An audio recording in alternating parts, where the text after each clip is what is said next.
Hey, it's Drybear. Another week has come and went, so it's time to check in on our DPS rankings for Season 2, Week 1. More than a week, but you know how this goes. We're going to check in to see how the DPS classes have started out Season 2 with the new changes, 10.1, the new rotation in Mem+, the new raid, all of it. But first, you should come hang out with me on my live stream in our community on twitch.tv/Drybear. If you don't come hang out, the next time you get into a laughing fit, you're gonna fart accidentally and everyone's gonna know it was you. We'll kick things off like we always do by looking back at the last measure of DPS that we saw. So I did a S1 recap video for the final week of Season 1 DPS ranking. So this is where all the specs were when we ended Season 1, which overall I think is pretty good. We started out pretty bumpy. Several of the specs were towards the bottom. Many of the specs were way above everyone else. And other than the breakout of Unholy towards the end,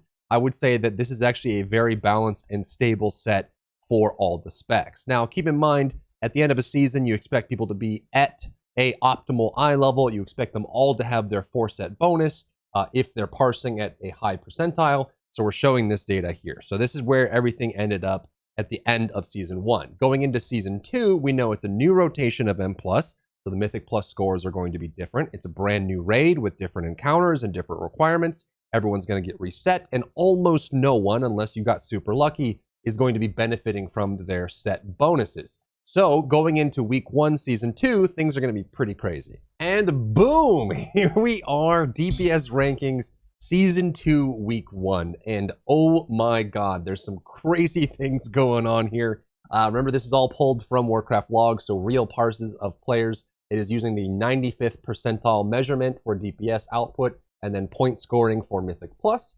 And it's just taking the end, it's a snapshot of the end of Week 1 in Season 2 where all the DPS show. So let's dive into it. We're going to go in order on the right side of the screen for the total number. Remember, these are all stacked together of all their scores. So how the spec does in Heroic Raid for pubs, Mythic Raid for more coordinated gameplay and harder mechanics, and Mythic Plus for 5-man progress. So that's what you'll see all stacked together. If they do well in all categories, they have a higher score. If they do poorly in all categories, they have a lower score. So starting off with the #1 spot this week, just barely going to Arcane Mage. This actually is the same thing that happened last season. At the beginning, for the first 3 or 4 weeks of Season 1, Arcane Mage was bonkers. They were easily the best in Mythic Plus. That has mirrored itself again Week 1, Season 2. They're excellent in Heroic Raid, and in general, I like to call Heroic Raid kind of like going to Chuck E. Cheese. There's no real rules. You can have any group size that you want, and oftentimes people that parse highly are cooking the books, so to say. They are, 2 healing a 20-man so that they have crazy healing numbers. They're having the healers not heal the tanks, so the tanks have crazy healing numbers. And there's certain specs that just, they ignore mechanics. They decide they're not going to do it. When you go to the amalgamation in Aberrus, you just stack them together in phase 1 because who cares? That sort of thing. So when you get into heroic, things go crazy, and that's why the numbers end up being quite different. So Arcane has always been one of those specs that if you leave them alone and they get to stand still on their power, their sigil of power on the ground, there's no one that can really beat them because they can just keep popping. Now, when you have to do mechanics, they still do quite well, and that's kind of how I look at the transition between Heroic Raid and Mythic Raid. So when you go over to Mythic Raid, you see they're still in the top 7. Amazing. The next question for me is this going to be the same story that we saw in Season 1, which was Arcane Mage was at the very top of Season 1, easily the best in Mythic Plus, exceptionally good in Raid, and then towards the middle of Season 1, Arcane Mage had fallen off dramatically, Fire and Frost Mage came up, and some of that was the buffs that they received, some of that was the set bonuses becoming active, but this seems to be exactly what happened for mages in Season 1, just repeating itself once again. In the second place is Subtlety Rogue. Not too surprising. There wasn't really anything major that changed about them going into the second season. So they dominated all of Season 1. There wasn't really any point where they fell off.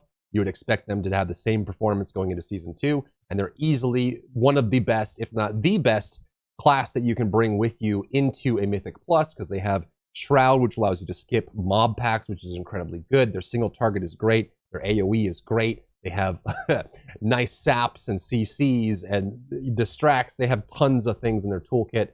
tricks of the trade, things like that, which can be really useful in Mythic Plus. Big shocker here this week that is very exciting for me, and we might be moving into a Warlock era, is Destruction. Destruction Warlock is doing so good right now. Heroic Raid destroying, Mythic Raid destroying, Mythic Plus destroying. They were, at the beginning of Season 1 last season, not great. They started to come up to the bottom third towards the middle, and then they kind of fought for middle of the pack towards the end of Season 1, and they never really eclipsed that. But starting out Season 1 fresh, no bonuses, they're already in the top 3 for Raid and top 4 for Mythic Plus. This bodes very well for Destruction, and I'm very excited to see this. Even in Mythic Plus, I would say that Destruction still has downsides in their kit for Mythic Plus, especially with high density and moving from pack to pack and things like that, but they're doing amazing. So that's really exciting news for Warlock players. Up next is Shadow Priest. For some reason, they got a bunch of buffs last season.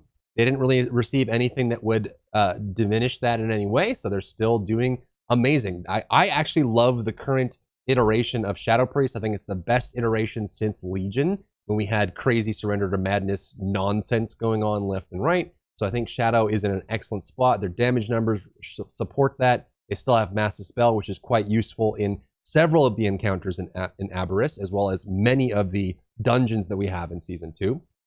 Devastation Evoker is #1 in Mythic Raid this week, along with Elemental, a Shaman, but we'll get to that in a second. So they're doing exceptionally well. They still struggle in Mythic Plus. I don't know if that's ever going to change.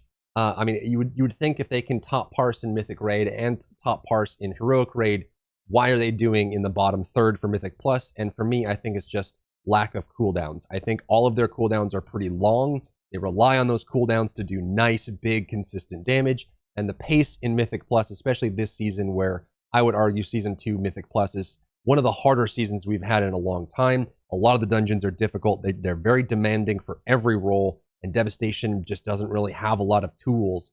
I mean, I think I honestly would love to see the Season 1 set bonus where you get free Living Flames and things like that. I think that should just be baked into the kit. It's good. It feels good. It makes AoE super nice. It makes the gameplay flow. Losing that is a devastating blow for Devastation. So I think they're always going to do great in Raid. They're still going to struggle in Mythic Plus until they get something else in their kit that helps them, but we'll see what Augmentation does to that. Elemental Shaman, and this is only in 95th percentile. I would love to see what Elemental does in 99 and maximum percentile, but top parsing in Mythic Raid, doing in the top 9, top 10 for Heroic Raid last week. Super cool. Still struggles a lot in Mythic Plus. They have great AoE, but it's hard for them to be able to build for AoE and single target. And I also think there's just better choices than them when it comes to Mythic Plus, but I'd hope to see them climb further and further throughout the season. Outlaw Rogue is down just because of their Heroic Raid performance. They do well, very well in Mythic Plus and Mythic Raid. So when it's a 5-man, they're excellent, just like Subtlety Rogues. They do great in Mythic Raid, but in parsing in general, when they don't have the benefit of using all of their crazy tools like hooks and their jumps and things like that, and movement to be able to move around and do mechanics while dealing damage, they get beat out by other specs, but they're still excellent. Outlaw Rogue, still one of the best specs that you can pick up. Enhancement Shaman, lower than they were at the end of Season 1. I would say that's probably just because, haste classes, breakpoint classes like Enhancement Shaman, when they get reset and they get put under their breakpoint, or they don't really have all of their bonuses going at once, they're very proc-based, it can really hurt their performance. They're still in the top numbers. They're not in the top 5 or top 6 like they were before, but still excellent in overall performance. Unholy DK dropped a lot since the end. They could be in the same boat in enhancement, and then they need those breakpoints. They need optimized gear and everything going and proccing in the right way for them. And without that, they suffer quite significantly. I'm surprised to see them doing so poorly this week or last week in Mythic Plus in general. But they still do great in Heroic Raid. This is kind of where Unholy was about the middle of the season. They just are amazing in Heroic Raid. And if you get a really good Unholy DK, they're amazing in Mythic Plus. They underperform in Mythic Raid in general, but still, I would say overall doing really, really well.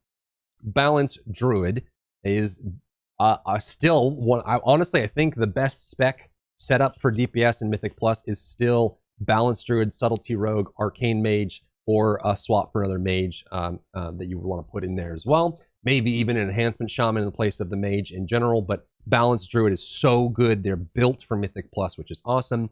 They are doing excellent in Mythic Raid, and they're a little bit lower in Heroic Raid when it comes to raw number output, just standing still and parsing, but they're great when you're doing mechanics. They have nice knockbacks for some of the ad phases for several of the Aberrus encounters, as well as many of the Mythic Plus that you have in there. Marksmanship Hunter, they are doing better than they were before in Mythic Plus.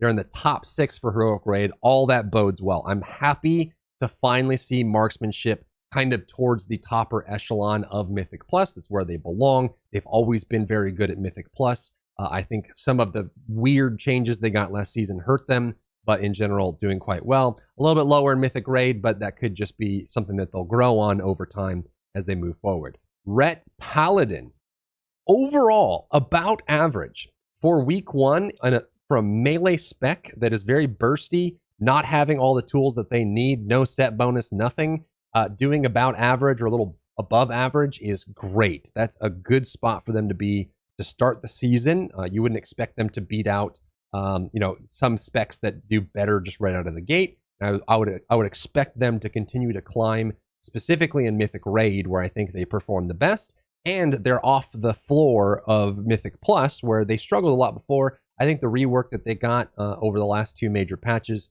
helped them a lot in doing AoE and keeping up with high movement, high density in Mythic Plus in general.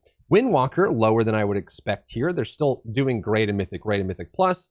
You still need them for the Mythic Touch physical damage bonus if you don't have a Mistweaver or a Brewmaster in the group. Still a nice bonus to have. And then they're underperforming in Heroic Raid, but yeah, I mean, they excel at moving around and doing mechanics. I'm not really too surprised there. Fury Warrior, doing better than they were last season. They've come up a little bit. Now, what's interesting about this is if you look at Fury Warrior from the start of Season 1, they started at the top 5, top 6, and then slowly fell down to the very bottom towards the end of the season. Starting out at halfway for Mythic Raid, Mythic Plus, and towards the bottom of Heroic Raid doesn't really bode well for them, and I would love to see, even though they're doing about average here, I would love to see Fury Warrior buffs, or I hope that their set bonus makes a huge splash in their ability to deal damage. I think Fury is awesome.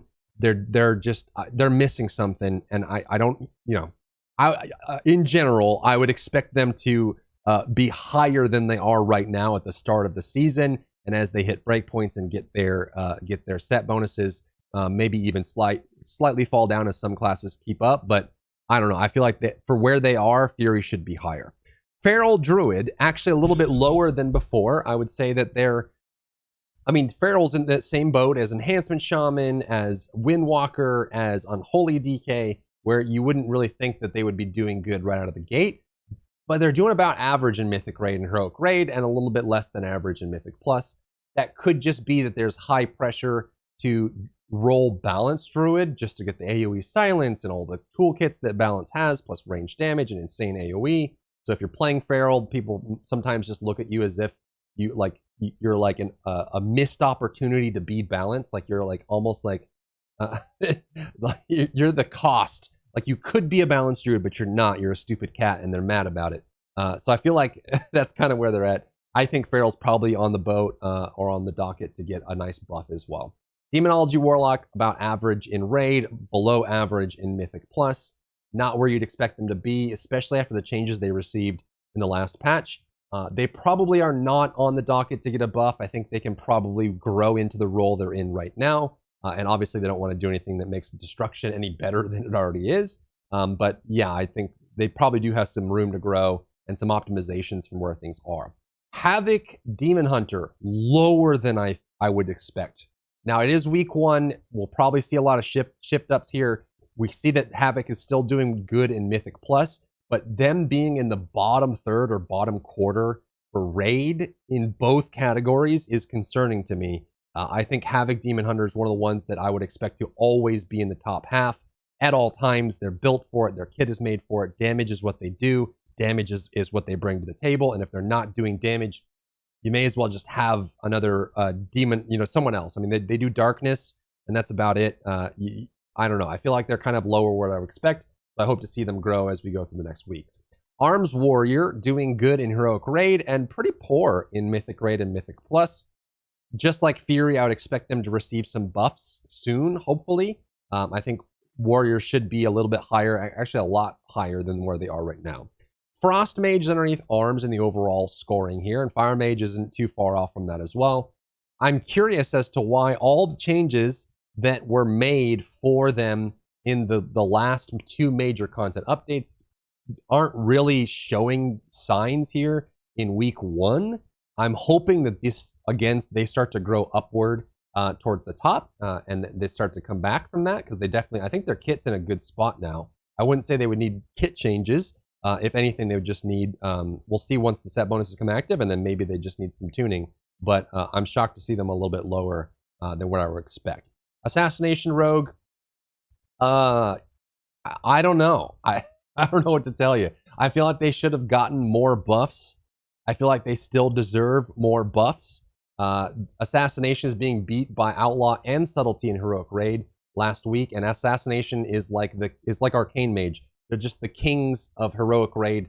They ignore all mechanics and they just focus on the boss, and they burn the boss to death, and they're just being destroyed by their counterparts overall in parsing, and they're obviously not doing well. They're not really made for Mythic Plus. I would argue that Assassination, the way they're designed, doesn't fit Mythic Plus to a high level at all, but that's kind of where they're at. Hopefully they start to scale up as we go forward as well. Survival Hunter.